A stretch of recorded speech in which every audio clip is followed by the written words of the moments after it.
లోనేమో కాంగ్రెస్, ప్రస్తుతానికి బహిరంగంగా భారతీయ జనతా పార్టీ అద్భుతమైనటువంటి ఒక విచిత్రమైనటువంటి మోసపూరితమైనటువంటి నాటకం ఆడుతున్నారు నారా చంద్రబాబు నాయుడు గారు.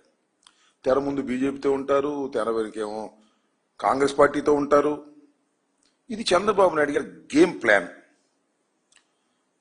చంద్రబాబు నాయుడు గారికి బీజేపీ అనేది ఒక అవసరార్థం ఉన్నటువంటి రాజకీయ పార్టీగా వాడుకునేటటువంటి పరిస్థితి చేస్తున్నారు.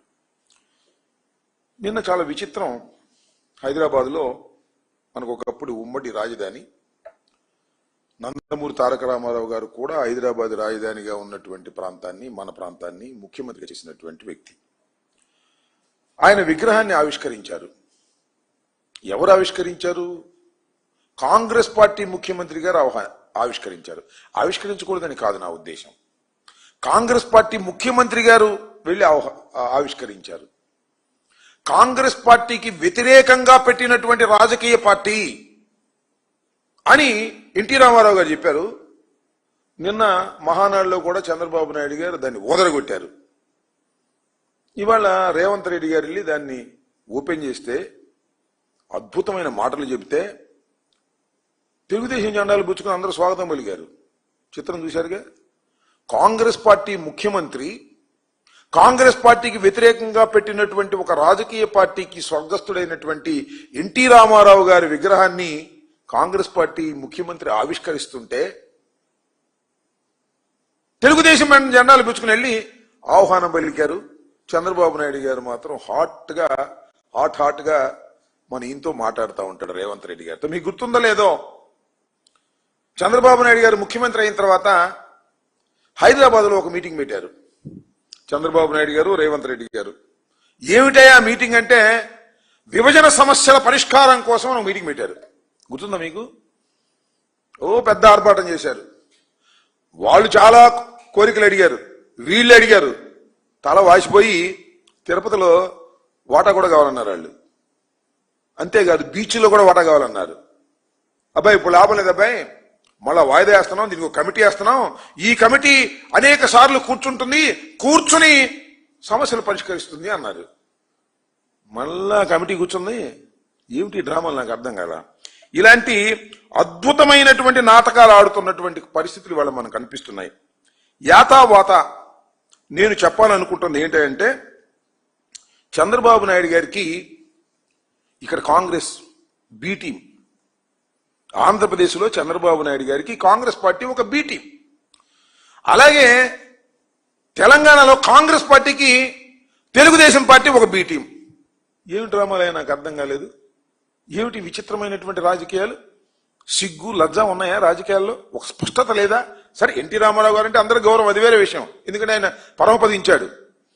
నీకు తప్ప అందరికీ గౌరవం, చంద్రబాబు నాయుడు గారికి తప్ప అందరికీ గౌరవమే, దానిలో సందేహం లేదు. కానీ ఇలాంటి అనైతికమైన రాజకీయాలు నడుపుతున్నటువంటి వ్యక్తి నారా చంద్రబాబు నాయుడు గారు. ప్రతిసారి ఇది ఇలాగే జరుగుతోంది. అవసరం వచ్చినప్పుడల్లా కాంగ్రెస్ పార్టీ మీద లవ్ అండ్ ఎఫెక్షన్ చూపిస్తాడు. మనం చూశారు కదా, తెలంగాణలో కాంగ్రెస్ పార్టీతో కలిసిపోయాడు, ఎన్నికల ప్రచారానికి వెళ్ళాడు, తుక్కుగా ఓడగొట్టారు, అది వేరే అంశం. ఎప్పుడు ఏ పార్టీతో కలుస్తాడో చంద్రబాబు నాయుడు గారి రాజకీయం ఎవ్వరికీ తెలియనటువంటి రాజకీయం, మోసపూరితమైనటువంటి రాజకీయం. అలాంటి మోసపూరితమైన రాజకీయాలు ఇవాళ చంద్రబాబు నాయుడు గారు చేస్తున్నారు. ఆల్రెడీ ఈ విషయం భారతీయ జనతా పార్టీ కూడా తెలిసి ఉంటుంది. వాళ్ళు మేధావులే, భారతదేశాన్ని పరిపాలిస్తున్నారు కదా 3 సార్లు నుంచి, వాళ్ళకి తెలిసే ఉంటుంది. ఈ మధ్యన చంద్రబాబు నాయుడు అసలు బీజేపీకి సీటే లేదన్నాడు, పార్లమెంట్ సీటు. అంటే అర్థమవుతుంది కూటమిలో చంద్రబాబు నాయుడు గారు చేస్తున్నటువంటి సిగ్గుమాలిన అనైతికమైన రాజకీయాలను భారతీయ జనతా పార్టీ కూడా కనిపెడుతుంది, వాళ్ళు కూడా ఆలోచన చేస్తున్నారు అనేటువంటి భావన సర్వత్రా అనుకుంటున్నారు. ఇప్పుడు ఏం జరిగిందో తెలియదు. చంద్రబాబు నాయుడు గారు ఎప్పుడు ఏ పార్టీతో జత కడతాడో, ఏ పార్టీకి వెన్నుపోటు పొడుస్తాడో, ఏ పార్టీని వదిలేస్తాడో అనేది మనం చిన్నప్పటి నుంచి చూస్తున్నాం. మా చిన్నప్పటి నుంచి కాంగ్రెస్తో, సిపిఐతో, సిపిఎంతో, బీజేపీతో, పవన్ కళ్యాణ్తో, ఒక్క వైఎస్ఆర్ కాంగ్రెస్ పార్టీతో తప్ప అన్ని పార్టీలతోనూ కలిసినటువంటి మేధావి, మోసగాడు అలాంటి వ్యక్తి నారా చంద్రబాబు నాయుడు గారు చేస్తున్నటువంటి ఈ రాజకీయాలు చూస్తుంటే దీన్ని అంటారేమో మరి. మొన్నది మహానాడు ఏమన్నారు? హైబ్రిడ్ మహానాడు అంట. ఏం హైబ్రిడ్ నాకు అర్థం కాల. ఇది హైబ్రిడ్ రాజకీయాలు.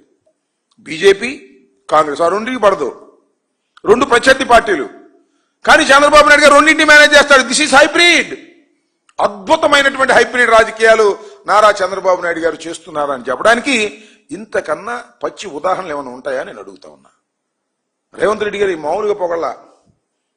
ఇందిరాగాంధీని, ఎన్టీ రామారావు గారు ఈ రెండు ఆశయాల మీద నడుస్తున్నాడు కాంగ్రెస్ పార్టీ.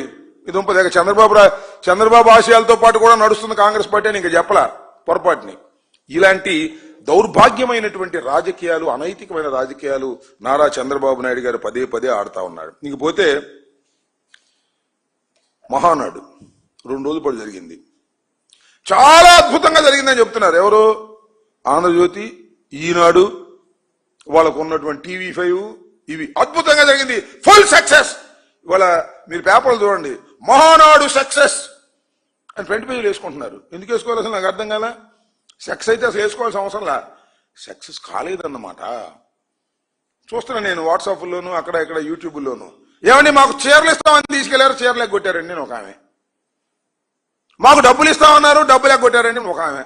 అంటే చీరలకి డబ్బులు ఇచ్చి, చీరలు ఇచ్చి మహానాడుకు తీసుకువెళ్లవలసినటువంటి పరిస్థితి 2 సంవత్సరాల తర్వాత మీకు కలిగింది అంటే ఎంతగా మీ పార్టీ రేటింగ్ పడిపోతుందో అర్థం చేసుకోండి.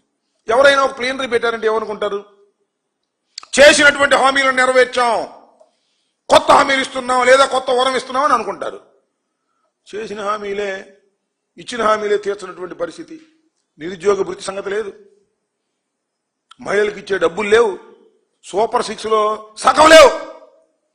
మళ్ళీ అదేమంటే పాపం వచ్చినటువంటి వీళ్ళెవరు, ఈ వక్తలందరూ కూడా పాపం చంద్రబాబు నాయుడు గారిని పొగుడుతున్నారు. పావల 75 పైసలు నారా లోకేష్ను పొగుడుతున్నారు. మామూలు పొగడ్తలు కాదు, అసలు పొంతం లేని పొగడ్తలన్నీ పొగిడి వీరుడు, సూర్యుడు, అద్భుతం, అమోఘం అని పొగుడుతా ఉన్నారు. సిగ్గుండాలి, నాకు అర్థం కాలే.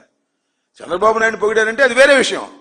లోకేష్ను కూడా పొగిడేటువంటి పరిస్థితి, ఏదో ఒక విధంగా ఆయన దృష్టిలో పడాలని, లేకపోతే కంపడరని పొగిడే కార్యక్రమం చేస్తున్నారు. అదే కనపడరని.